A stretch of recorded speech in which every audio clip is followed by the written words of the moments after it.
हमारे ऊपर प्रभु की कृपा है ये हम कैसे पहचाने?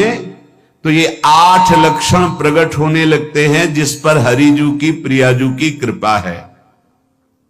पहला, घोर अपराध करने वाले के प्रति भी दया की भावना, शांति पहला लक्षण है। भाव में भी पहले शांत भाव है। हमारे ऊपर श्री हरिजू की कृपा है, इसकी पहचान ये 8 लक्षण। पहला, शांति, अर्थात घोर अपराधी के प्रति भी गुस्सा ना आना, क्षमा करना, ये हरि की कृपा का लक्षण है। देख लो भाई, घोर अपराधी शब्द तो जाने दो, जरा सा प्रतिकूल हो जाए तो लाख समझाओ पर भ्रकुटी तनी रहती है। भला ऐसा है? अपराधी पर भी क्षमा का भाव होना, ये हरि कृपा पात्र में ही होगा, अन्य में नहीं।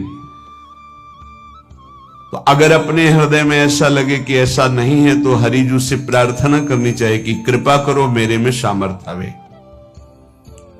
दूसरा, अनुसूया, वो किसी भी के प्रति कभी भी कोई दोष दर्शन ही नहीं करेगा। दोष कथन, दोष श्रवण की तो बात जाने दो। अनुसूया, दूसरों के गुणों में दोष ढूंढना ये नहीं होता, हरि कृपा पात्र में ये नहीं था। ये सब भजन के नाश करने वाले, जैसे पहला अपराधी पर क्रोध कर देना, तो माया ने भेजा इसीलिए था कि तुम्हारे साथ व्यवहार ऐसा करे कि तुम क्रोध करो। क्रोध करोगे तुम्हारी ऊर्जा शक्ति नष्ट हो जाएगी, अध्यात्म में जो चलने की थी। और कहीं तुमने संकल्प कर लिया तो भजन शक्ति नष्ट हो जाएगी। तो अगर भजन बल है तो गया, जरूर उसको दंड मिलेगा, पक्का मिलेगा, 100% मिलेगा, लेकिन आप खाली हो गए। ना भजन करने की वृत्ति रहेगी और ना भजन रहेगा, दोनों बात। अनुसूया, किसी के सद्गुणों में दोष देखना, गुणों में दोष ढूंढना, ये हरि कृपा पात्र में नहीं होता। ये बहुत मंगलमयी बातें हैं जिससे हमारा भजन मार्ग पुष्ट होता है। तीसरा, वो बाहर से और भीतर से पवित्र रहता है, हरि कृपा पात्र। शौचाचार का ज्ञान होना चाहिए, वस्त्र आपके पवित्र होने चाहिए, ये बाहरी जल रज आदि के द्वारा बाहरी पवित्रता। और निष्कपटता, निश्चलता, सत्य भाव, ये अंदर की पवित्रता है।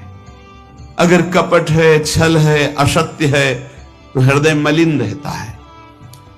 भीतर और बाहर से पवित्र रहना, इसमें खास बात क्या है? भीतर और बाहर से पवित्र रहने में, भीतर और बाहर से सदैव पवित्र कौन रह सकता है?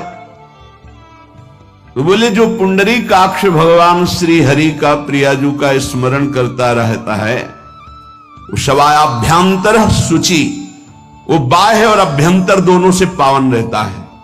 तीसरी जो कृपा का लक्षण है, अर्थात वो सदैव भगवत चिंतन परायण, शौचाचार का पालन करने वाला, बाहर और भीतर से हरि कृपा पात्र पवित्र रहता है। चौथा,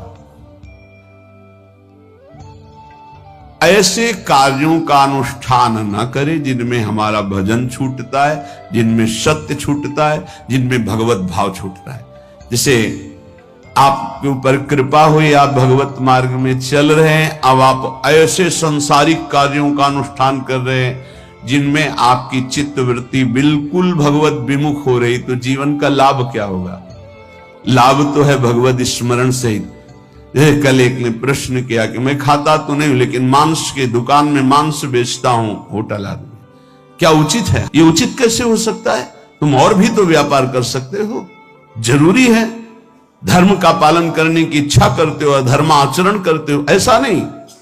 तो विरत बहुकर्मा, उन कर्मों से हमें विरत रहना है जो हमारे धर्म के विरुद्ध है, जो भजन के विरुद्ध है। हरि कृपा पात्र ऐसे कर्मों का अनुष्ठान कर ही नहीं सकता। अपने भजन का फल देखना भगवत कृपा पात्र की, सबको प्रदान कर देना। हिम्मत है? अपने भजन, इतनी मेहनत से किया हुआ भजन, भजन होने के बाद हे प्रभु इस भजन का फल हो, सर्वे भवन्तु सुखिना सर्वे सन्तु निरामयः। यहां तो कहते महाराज एक माला रोज आपके लिए करता हूं कि आपकी बीमारी ठीक रहे, तो शेष किसके लिए करते हो प्रभु? शेष अगर इष्ट और गुरु के लिए तुम्हारा है कि एक माला करते तो फिर इतनी माला करते तो हमें क्या होगा?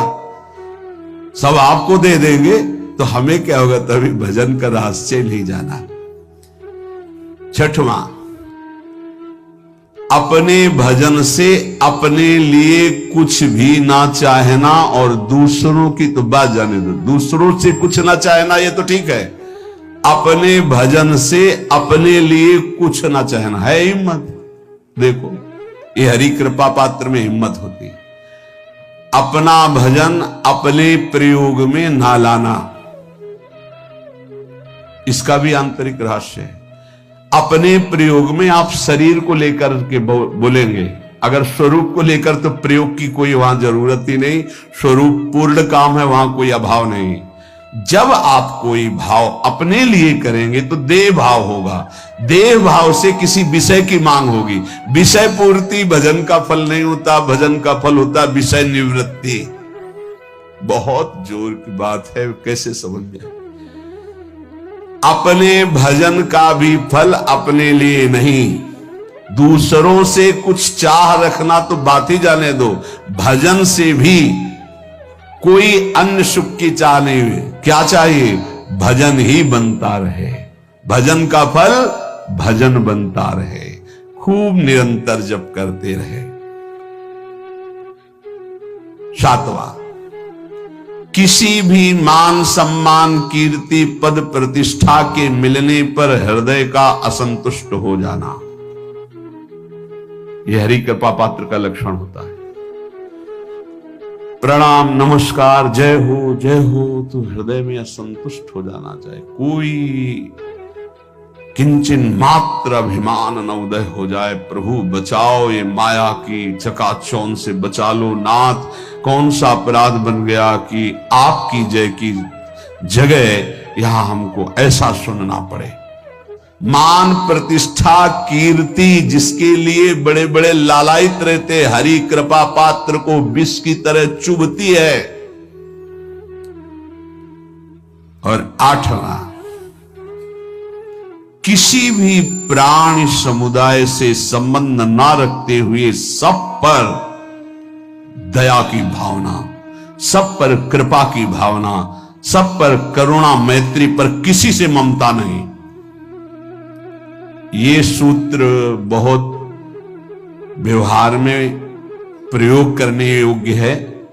सबसे करुणा और मैत्री पर किसी से ममता नहीं। करुणा तो करी भरत जी ने, मैत्री भी की मृग से, पर ममता रहित नहीं रहे। ममता कर ली तो अगला जन्म हिरण का हो गया। ममता नहीं रखनी, निर्ममो निरहंकारा। करुणा मैत्री तो करनी है, जैसे इसमें आदेश है, गीता में जी आदेश है, अद्वेष्टा सर्वभूतानां मैत्रः करुणैव च, पर निर्ममो निरहंकारा, ये साधक की चतुरता है।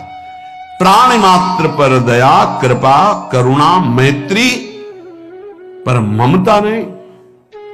ममता किसी से, और यहां करुणा मैत्री ये तो गायब हो गई, केवल ममता रह गई है।